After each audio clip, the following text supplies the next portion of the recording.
Bismillah, assalamualaikum warahmatullahi wabarakatuh. Alhamdulillah, nahmaduhu wa nasta'inuhu wa nastaghfiruh. Wa na'udzu billahi min syururi anfusina wa min sayyiati a'malina. Man yahdihillahu fala mudilla lahu wa ma yudlilhu fala hadiya lahu. Asyhadu an la ilaha illallah wahdahu la syarika lah. Wa asyhadu anna Muhammadan abduhu wa rasuluhu alladzi la nabiyya ba'da. Allahumma salli wa sallim ala nabiyyina Muhammad wa ala alihi wa sahbihi ajma'in. Faqala Allah Ta'ala fil Qur'anil Karim, a'udzu billahi minasyaitonir rajim. Ya ayyuhalladzina amanu taqullaha haqqa tuqatih wa la tamutunna illa wa antum muslimun. Amma ba'du, ma'asyiral muslimin, usikum wa iyaya bitaqwallah faqad fazal muttaqun. Kama qala Allah Ta'ala, inna akramakum indallahi atqakum. Ma'asyiral muslimin, sidang jamaah Jumat rahimakumullah. Di kesempatan Jumat yang berkah ini, insyaallah kita akan mentadaburi ayat-ayat maupun hadis Rasulullah sallallahu alaihi wasallam berkaitan tentang penyakit umat yang menjangkiti kaum muslimin, penyakit yang lebih parah daripada penyakit corona, penyakit yang bukan hanya sekedar mematikan jasad, tetapi penyakit yang bisa mematikan ruh sebagai inti daripada manusia itu sendiri, yaitu penyakit al-wahan, cinta dunia dan takut mati. Dari Thauban radhiyallahu anhu, Rasulullah sallallahu alaihi wasallam bersabda, yushikul umamu an tada'a alaikum kama tada'al akalatu ila qas'atiha. Faqala qail, wa min kilahtina nahnu yawma idzin ya Rasulullah? Qala bal antum katsir walakinnakum kagutha'is sail.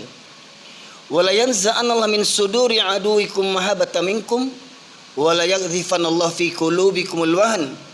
Wa qala qail, wa mal wahn ya Rasulullah? Hubbud dunya wa karahiyatul maut. Rawahu Abu Dawud wa Imam Ahmad. Ma'asyiral muslimin yang dirahmati oleh Allah, dalam hadis itu Rasulullah bersabda yang artinya, akan datang nanti suatu masa akan nyaris kalian umat Islam akan diperebutkan oleh berbagai kaum yang membenci, memusuhimu, seperti mana orang-orang lapar memperebutkan makanan. 1400 tahun yang lalu, ketika Rasulullah sebagai pemimpin kaum muslimin, di mana Islam ketika itu masih dalam puncak kejayaannya, namun di antara mukjizat Rasulullah sallallahu alaihi wasallam yang Allah anugerahkan adalah beliau bisa menyampaikan kabar apa yang belum beliau terciptakan, sebelum beliau ada, bahkan setelah beliau tiada. Nah, salah satunya hadis ini yang seperti mana saya sampaikan tadi, Rasulullah memberikan gambaran, Rasulullah menyampaikan kepada para sahabat tentang kondisi umat Islam di suatu zaman nanti. Rasulullah menegaskan, nyaris hampir semua golongan-golongan yang memusuhi Islam bersatu dengan berbagai macam cara untuk memperebutkan kalian seperti mana orang-orang lapar memperebutkan makanan. Maknanya dalam kalimat ini adalah musuh-musuh Islam itu semuanya berlomba berpacu untuk menghancurkan, untuk memerangi Islam dengan berbagai macam cara. Hingga akhirnya umat Islam menjadi serpihan-serpihan kecil, hingga akhirnya umat Islam terpecah belah, hingga akhirnya umat Islam tak memiliki kekuatan. Lantas ada sahabat yang bertanya, apakah ketika itu umat Islam jumlahnya sedikit wahai Rasulullah? Rasulullah menjawab, bahkan ketika itu kalian jumlahnya banyak, kalian mayoritas dalam negeri itu, tapi banyaknya kalian seperti buih di atas air. Dan Allah cabut rasa takut musuh-musuh terhadap kalian. Padahal hakikatnya, ma'asyiral muslimin, musuh-musuh Islam itu lebih takut kepada umat Islam dibandingkan takut kepada Allah Subhanahu wa taala, karena memang tabiatnya orang kafir itu tidak beriman kepada Allah. Mereka lebih takut kepada apa yang tampak dalam pandangan mata mereka. Maknanya mereka lebih takut kepada kaum muslimin, hamba Allah, makhluk Allah, dibandingkan kepada sang pencipta, kepada Allah Subhanahu wa taala. Itulah kadar keyakinan orang-orang kafir yang lebih takut kepada manusia dibandingkan kepada Allah Subhanahu wa taala. Rasul menegaskan tadi, Allah cabut rasa takut musuh-musuh terhadap kalian. Maknanya bukan karena orang kafir itu hebat. Amerika hebat, Israel hebat, Cina komunis hebat. Ya, bukan karena mereka hebat, tetapi Allah cabut rasa takut kepada kita ini dari musuh-musuh kita. Nah, kemudian Rasul menegaskan, sembari tadi Allah cabut rasa takut musuh-musuh terhadap kita, hingga akhirnya kita umat Islam tidak dihargai, tidak dihormati, bahkan tidak ditakuti, bahkan dihinakan. Dan Rasulullah menegaskan dalam hadis berikutnya, dan Allah hunjamkan ke dalam dada, ke dalam hati kalian umat Islam penyakit al-wahan. Ada yang bertanya, ya Rasulullah, apakah penyakit al-wahan itu? Cinta dunia dan takut mati. Masyaallah muslimin sidang jamaah Jumat rahimakumullah. Kenapa orang kafir berupaya untuk menghancurkan umat Islam? Karena sudah fitrahnya setan bersama tentaranya, hizbus syaiton, dari kalangan orang kafir dan munafik. Mereka itu benci kepada umat Islam hanya karena kecemburuan, karena kedengkian. Di awal kedengkian itu bermula ketika Nabi Adam alaihissalam diciptakan Allah Subhanahu wa taala, dan Allah perintahkan kepada makhluk surga ketika itu untuk sujud hormat kepada Nabi Adam. Maka semua malaikat sujud tanpa banyak tanya, tetapi iblis ingkar karena dia merasa dirinya lebih mulia dibandingkan iblis. Dan kedengkian ini iblis tanamkan kepada anak cucu Adam yang lemah iman mereka. Hingga akhirnya kita sesama anak cucu Adam saling bermusuhan, saling membunuh. Dan itulah misi hidupnya iblis setelah Allah keluarkan dari surganya Allah Subhanahu wa taala. Iblis meminta dipanjangkan umurnya sampai hari kiamat. Masyaallah muslimin sidang jamaah Jumat rahimakumullah. Bila kita berpegang teguh kepada Al-Quran dan Sunnah, maka Allah berikan Al-Quran sebagai petunjuk dan As-Sunnah sebagai penjelasnya. Dalam surat Al-Baqarah, dalam surat At-Taubah, ayat yang ke-31 Allah menegaskan tentang wataknya orang kafir. A'udzubillahi minasyaitonirrajim. Yuridu liyutfi'u nurallah biafwahihim. Mereka ingin memadamkan cahaya Allah, mereka ingin memadamkan agama Allah, mereka ingin menghancurkan agama Allah dengan mulut-mulut mereka. Maknanya apa? Dengan fitnahan-fitnahan mereka, dengan ajaran-ajaran sesat mereka. Ya. Mereka akan mengatakan umat Islam itu radikal, umat Islam itu ekstrim, umat Islam itu anti kesatuan, anti bineka, anti toleransi. Itulah fitnahan-fitnahan. Mereka katakan umat Islam itu kolot, ketinggalan zaman. Ya. Nah, masyarakat muslimin, dengan mulut-mulut mereka akhirnya bisikan-bisikan, rayuan-rayuan mereka ini termakan oleh sebagian kaum muslimin yang akhirnya menjadi orang-orang munafik, orang Islam tetapi benci kepada Islam. Allah juga menegaskan dalam surah Al-Baqarah 120, "Walan tarda ankal yahudu walan nasara hatta tattabi'a millatahum." Orang Yahudi dan Nasrani tidak akan pernah rela, tidak akan pernah senang kepada kalian umat Islam sampai kalian mengikuti milah agama atau tata cara hidup mereka. Jadi program mereka bukan hanya sekedar memurtadkan, bukan hanya mengajak kita pindah agama, tetapi bagaimana supaya kita murtad dari agama kita. Dengan cara apa? Dengan cara kita bangga meniru-niru gaya-gaya orang kafir. Contoh, lihat pemuda hari ini, cara gaya rambutnya meniru gaya orang-orang kafir. Ingin seperti artis, ingin seperti bintang film. Dan kebanyakan artis dan bintang film itu semuanya terlahir daripada orang-orang kafir. Kita dengar yang namanya Hollywood, pusat pembuatan film di Eropa. Kita dengar namanya Bollywood, pusat pembuatan film di India. Itu yang sering ditontonkan kepada generasi muda kita, hingga akhirnya banyak generasi muda bercita-cita ingin seperti penampilan para artis. Masyaallah muslimin. Hingga akhirnya dalam kehidupan kita pun, dalam berumah tangga, banyak orang-orang Islam meniru gaya-gaya orang kafir.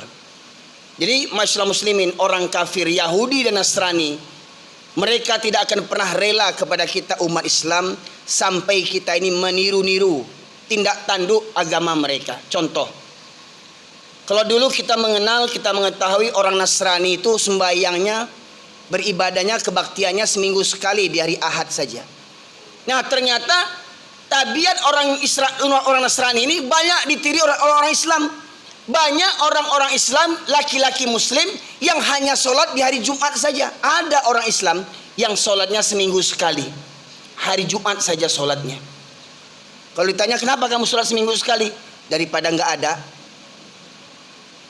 Bagaimana mungkin Islam 7 keturunan sampai sekarang tidak ngerti-ngerti. Bahkan anehnya yang sering meninggalkan sholat ini bergelar sebagai suami, bergelar sebagai ayah.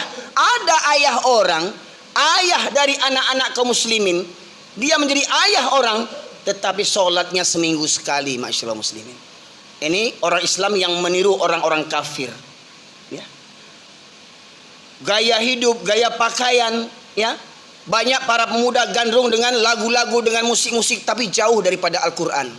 Bangga meniru gaya orang kafir dengan telinga yang diberi subang yang besar, dengan muka ditato, tetapi kalau berpenampilan ya muslim, pakai baju muslim, wah dikatakan sok alim, sok suci, ya.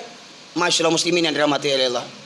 Nah, kemudian dalam surat Al-Baqarah 217 Allah menegaskan, wala yazaluna yuqatilunakum hatta yarudukum an dinikum istata'u. Mereka orang-orang kafir tidak pernah berhenti memerangi kamu sampai kamu murtad dari agamamu, seandainya mereka sanggup melakukan itu. Jadi masyaallah muslimin, 3 ayat ini sebagai hujah bagi kita bahwasanya orang kafir Nasrani dan orang munafik itu tidak akan bisa berdampingan dengan kita. Karena apa? Bukan kita yang jahat, tetapi dalam isu mereka menyebut kita umat Islam yang jahat, umat Islam yang anti toleransi, umat Islam yang ekstremis, radikal dan segala macamnya. Ya, padahal pada hakikatnya mereka lah biang kehancuran, biang kerusakan. Ya, tadi saya sebutkan dalam surat At-Taubah Allah menegaskan orang kafir berupaya untuk memadamkan agama Allah dengan fitnahan-fitnahan mereka.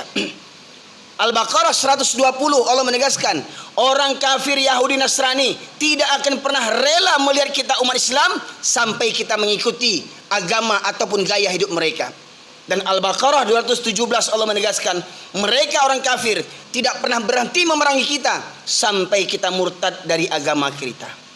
Lihat hari ini masyaallah muslimin, peristiwa di Palestina kali-kali, berulang kali. Kenapa orang Yahudi takut menghentikan peperangan itu, menghentikan pembantaian itu? Karena mereka tahu negara-negara Islam yang di sekeliling Palestina itu, raja-raja Islam hanya beraninya kutuk mengutuk, tapi tak berani dengan tindakan. Penumpang di Palestina, mereka rampas rumah-rumah orang Palestina, mereka rampas tanah-tanah orang Palestina, mereka usir orang Palestina dari rumahnya, dan mereka ambil rumah orang-orang Palestina. Mirisnya, dunia semuanya diam membisu, hanya bisa berdrama kutuk mengutuk, kutuk mengutuk.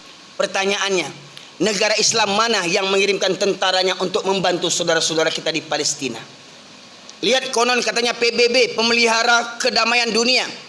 Ketika terjadi krisis di negara-negara lain, PBB mengirimkan pasukan tentara nasionalnya, tentara pasukan keamanan PBB, ya. Tetapi ketika di Palestina, coba lihat, pernahkah PBB mengutus pasukan keamanan PBB untuk melindungi, untuk mengawal, untuk mencegah peperangan di Palestina? Sama sekali tidak, masyaallah muslimin. Nah, masyaallah muslimin yang dirahmati oleh Allah, kemudian peristiwa ini terjadi seperti mana kata Rasulullah, itu terjadi ketika kalian jumlahnya mayoritas, jumlah kalian banyak tapi tak punya kualitas. Di negeri itu presidennya Islam, perdana menterinya Islam, rajanya Islam, wakil-wakilnya Islam, menteri-menterinya, pejabat-pejabatnya, aparat-aparatnya, rakyatnya Islam, tetapi mereka diatur oleh segelintir orang-orang kafir.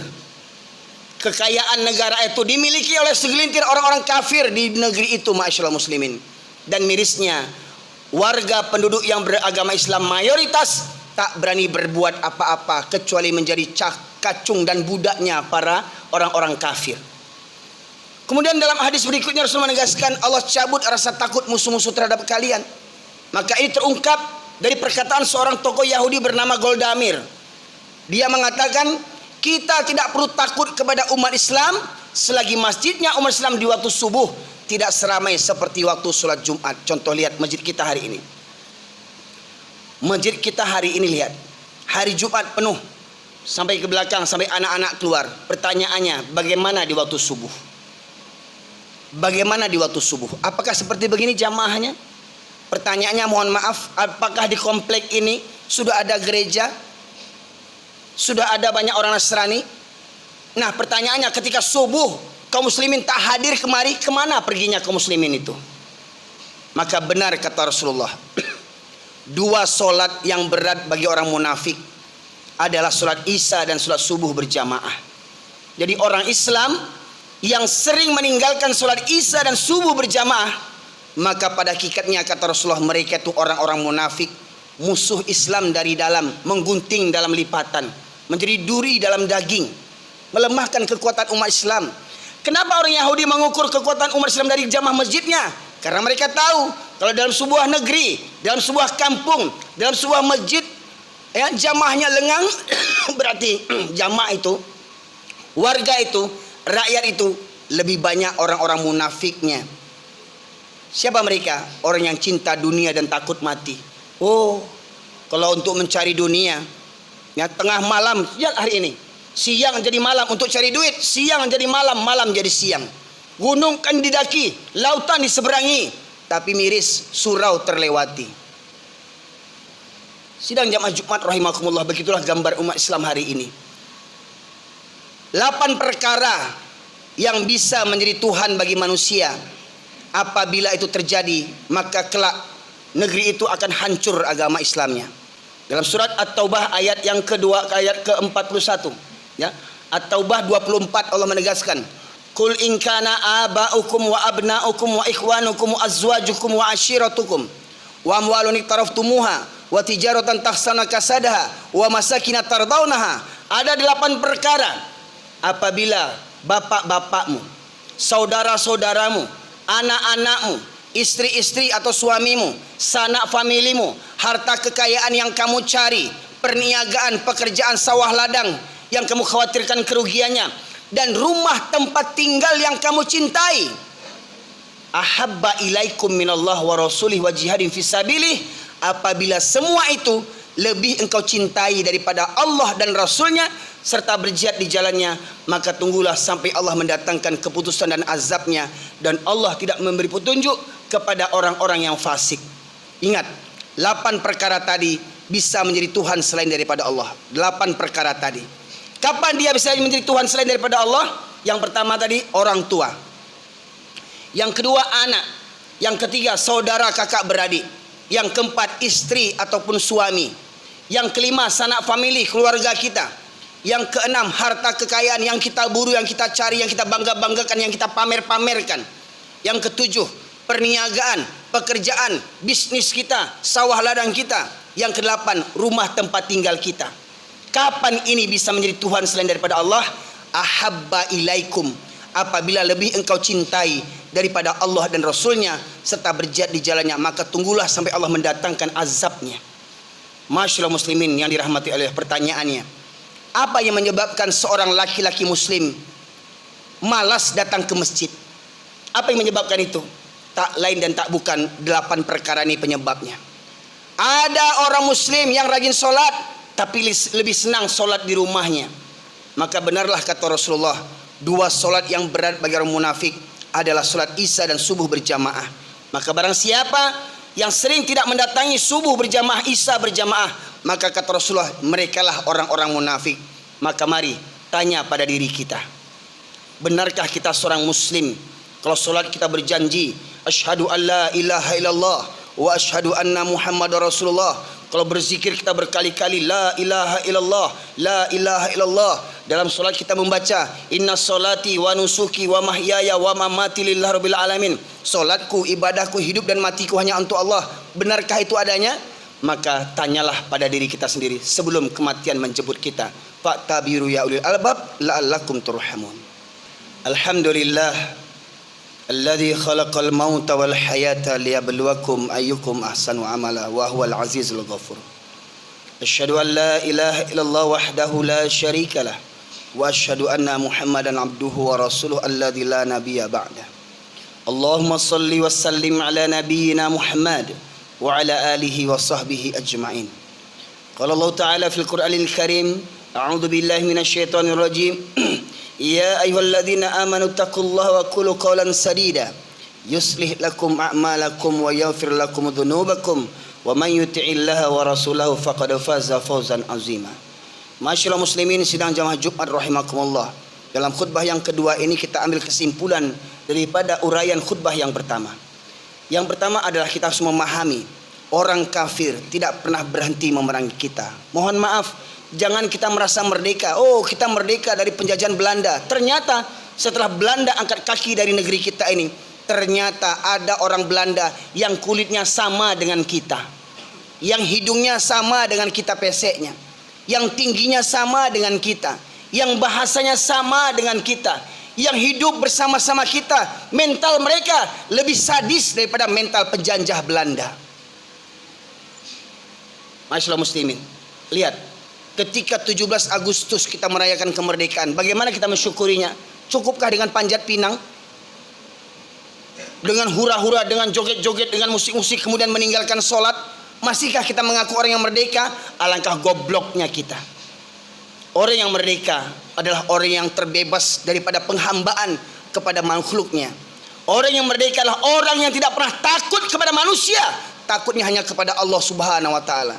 Betapa banyak jenderal-jenderal berpangkat tinggi tetapi takut kepada orang-orang yang menyogoknya dengan harta, pangkat dan jabatan. Masyaallah muslimin, hingga kita lihat banyak negara-negara Islam dikuasai oleh penguasa-penguasa, pemimpin-pemimpin yang zalim. Yang kedua, masyaallah muslimin, kita harus pahami, orang kafir tidak pernah berhenti memerangi kita sampai kita murtad dari agama kita. Lihat, ketika kita tidur, lihat para pemuda kita tak tidur-tidur sampai subuh. Apa yang terjadi? Mereka sibuk dengan handphone mereka. Anaknya sibuk dengan handphonenya, ayahnya sibuk dengan main chipnya, ibunya sibuk dengan Facebooknya. Masyaallah muslimin, senjata handphone ampuh untuk menghancurkan kita Islam sebelum kita diperangi dengan senjata. Yang ketiga, masyaallah muslimin, kekuatan umat Islam diukur daripada jamaah subuhnya. Apabila banyak jamaah subuhnya, berarti kuat jamaahnya, kuat Islamnya. Tetapi apabila lengang jamaah subuhnya, berarti di negeri itu, di kampung itu banyak orang-orang munafiknya, orang yang KTP-nya Islam tapi benci kepada Islam. Yang keempat, semua itu terjadi karena apa? Karena banyak orang Islam hari ini lebih cinta dunia dan takut mati. Oh, kalau saya tidak kerjakan perintah atasan, padahal perintah atasan itu zalim, ya, menzalimi orang lain. Tapi apa? Takut kena pecat, takut kena mutasi. Nanti kalau saya kena pecat, nanti anak istri saya makan apa? Motor ini bagaimana kreditnya? Rumah saya bagaimana? Akhirnya apa? Mereka melaksanakan perintah atasan walau perintah itu bertentangan dengan kehendak Allah dan Rasulnya. Inilah mental umat Islam hari ini. Semoga ini menjadi pertimbangan bagi kita untuk ke depan kita lebih memperhatikan kualitas iman kita. Masihkah kita disebut orang-orang yang beriman, atau tanpa sadar kita menjadi munafik sampai akhir hayat kita? Semoga kiranya Allah ampunkan dosa kita dan kita dijauhkan oleh Allah daripada sifat-sifat kemunafikan. Innallaha malaikatahu yusholluna 'alan nabi ya ayyuhalladzina amanu shallu wa sallimu taslima. Allahumma fil muslimin wal muslimat wal mu'minina wal mu'minat al-ahya'i minhu wal amwat innaka qadiyal hajat. Rabbana zalamna anfusana wa illam taghfir lana wa tarhamna lanakunanna minal khasirin. Rabbana la tuzigh qulubana ba'da idh hadaitana wa hab lana min ladunka rahmah innaka antal wahhab. Allahumma arinal haqqa haqqan warzuqna ittiba'ah wa arinal batila batila warzuqna ijtinabah. Rabbana ighfir lana wa liwalidayna warhamhuma kama rabbayana shaghira.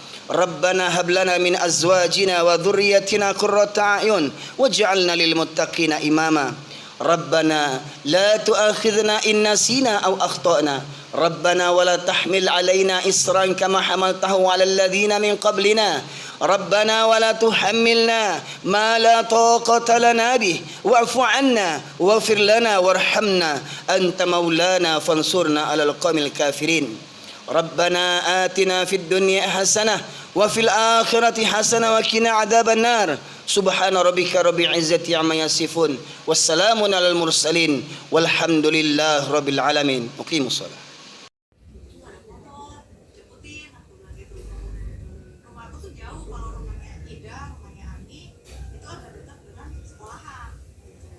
Rumah Sri juga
waktu itu saya dan geng sama dengan saya tuh ikut naik mobil truk.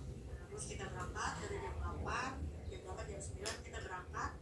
Perjalanan tuh sekitaran 1,5 jam Mang. Nyampe di sana itu jam 10 pas setengah 11 gitu kan. Nah nyampe sana itu tenda udah pada jadi. Tendanya itu gede emang kayak tenda militer gitu kan, ya tenda yang itu masih bolong-bolong gitu.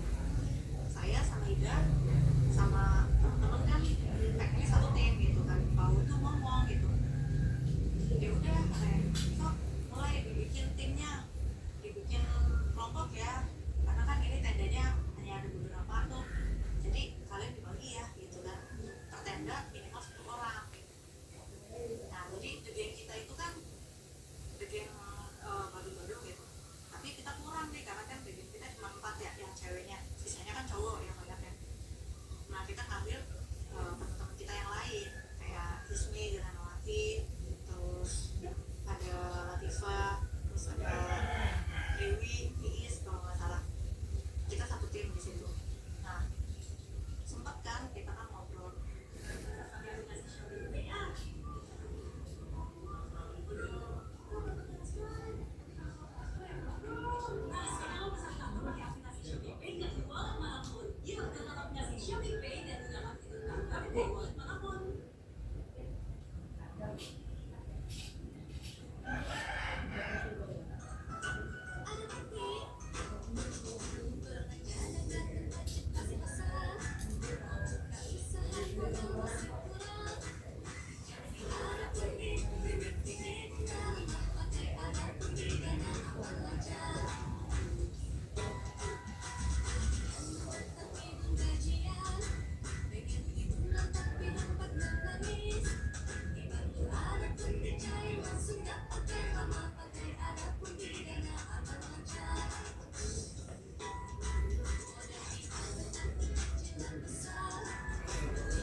Seru nih kayaknya, karena kan kita udah lama nggak ketemu, terus kita ini ketemu dalam keadaan ikut semua, kita seneng kan gitu loh.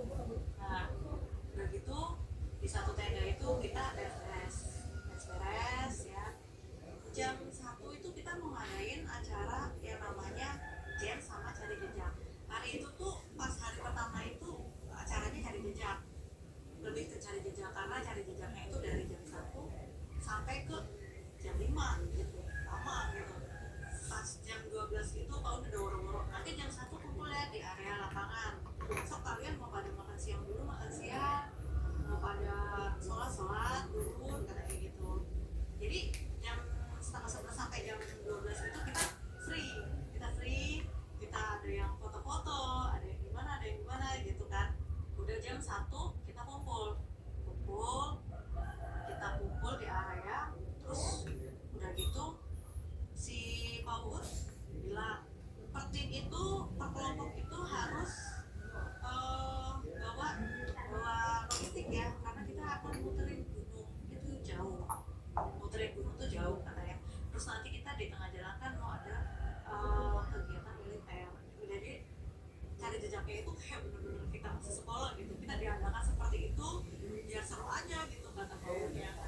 Ya udah tuh kita kan oke lah gitu, kita pada siap-siap pakai bajunya olahraga karena kan mau basah-basahan.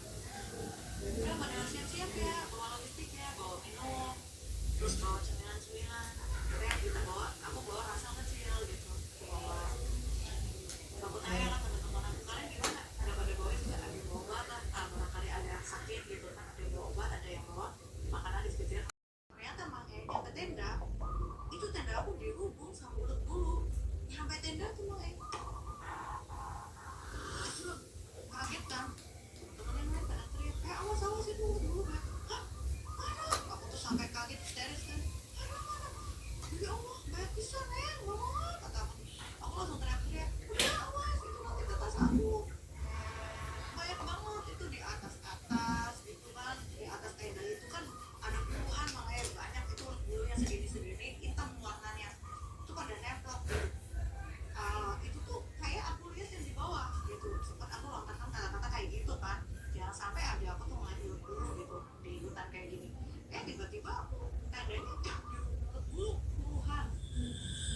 Sampai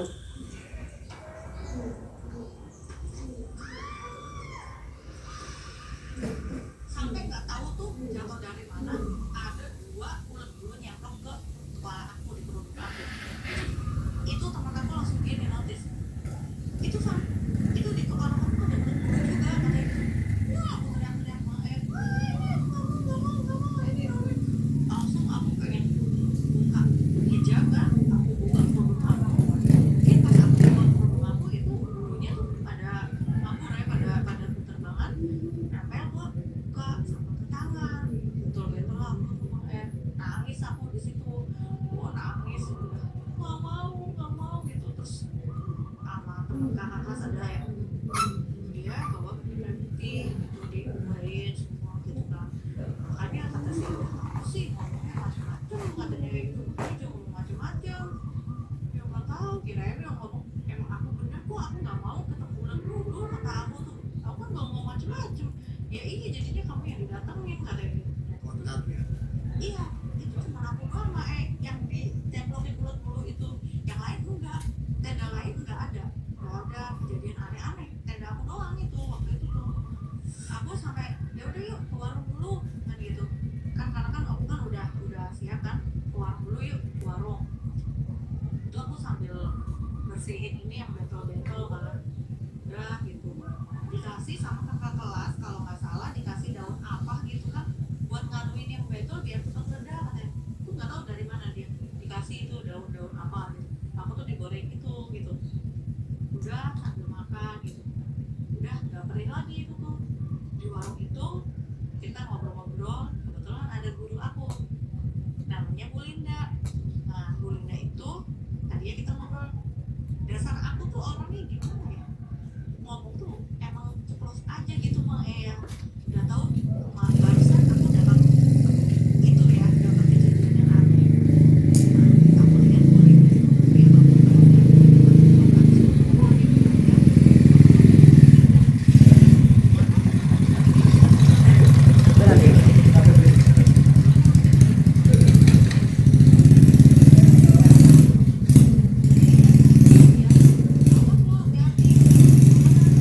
awas lo hati-hati kata aku, nanti ada yang congkel jadi aku itu kan sempat ketawa sama masa ya kayak gitu nanti itu lagi kata gitu.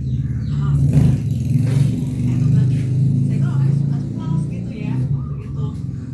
Nah saat maghrib itu saya kan duduk sambil makan gorengan itu, arahnya ke arah samping samping warung kan. Jadi warung ngadepnya di sini, ini ada bangku, ini ada bangku gitu. Saya duduk di sini ini kan pinggiran warung itu. Saya nata ke sana tuh saya lihat ada batu gede. Batunya itu bisa buat tiduran, gede karena gede gitu, gede itu tuh gede banget, kayak batunya kayak FPD gitu tuh. Aku lihat kok kenapa ya gitu, aku sambil makan gitu kan, karena itu kan maghrib juga ini. Kok kenapa ya mata aku tuh tertuju terus sama batu itu, kayak ada magnet yang narik mata aku buat ngeliatin ke situ terus gitu loh. Karena mungkin posisi aku juga emang adep-adepan ya, tapi kayak ada sesuatu yang menarik gitu dari batu itu tuh, ngeliatin terus. Nggak bengong sih enggak, tapi di otak aku mikir gitu, itu batu apaan ya gitu, kok bagus gitu, terus kayaknya enak kalau tidur di situ gitu. Udah pikiran gitu ambil makan gitu ya. Tapi aku tuh nggak kedip-kedip gitu karena liatin batu itu kayaknya terkesima banget. Nah di situ si Ida ngomong udah belum katanya, aku mau sholat nih, sholat maghrib, sholat mau di tenda aja. Dia udah kata aku yuk. Nah si Ani sama saya kan udah duluan tuh, kita duluan yuk udah yuk kan. Jadi kalau kamu bisa dapat pinjaman,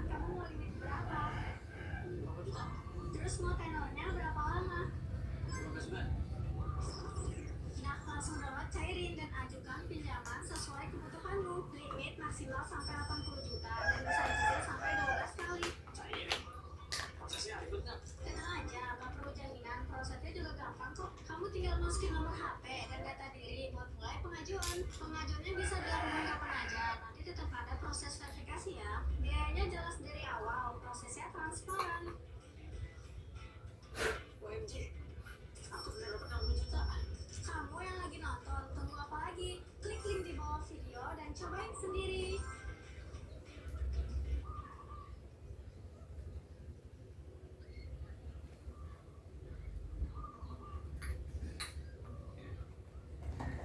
Semua short drama hits, nonton episode 1 sampai tamat, gratis sekolah. Yuk, buat kamu sampai lulus sekarang juga.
Wah, aku masih satu lagi gorengannya kan.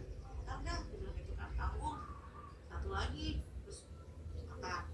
Udah selesai? Sudah yuk. Ya udah sih, udah narik ya.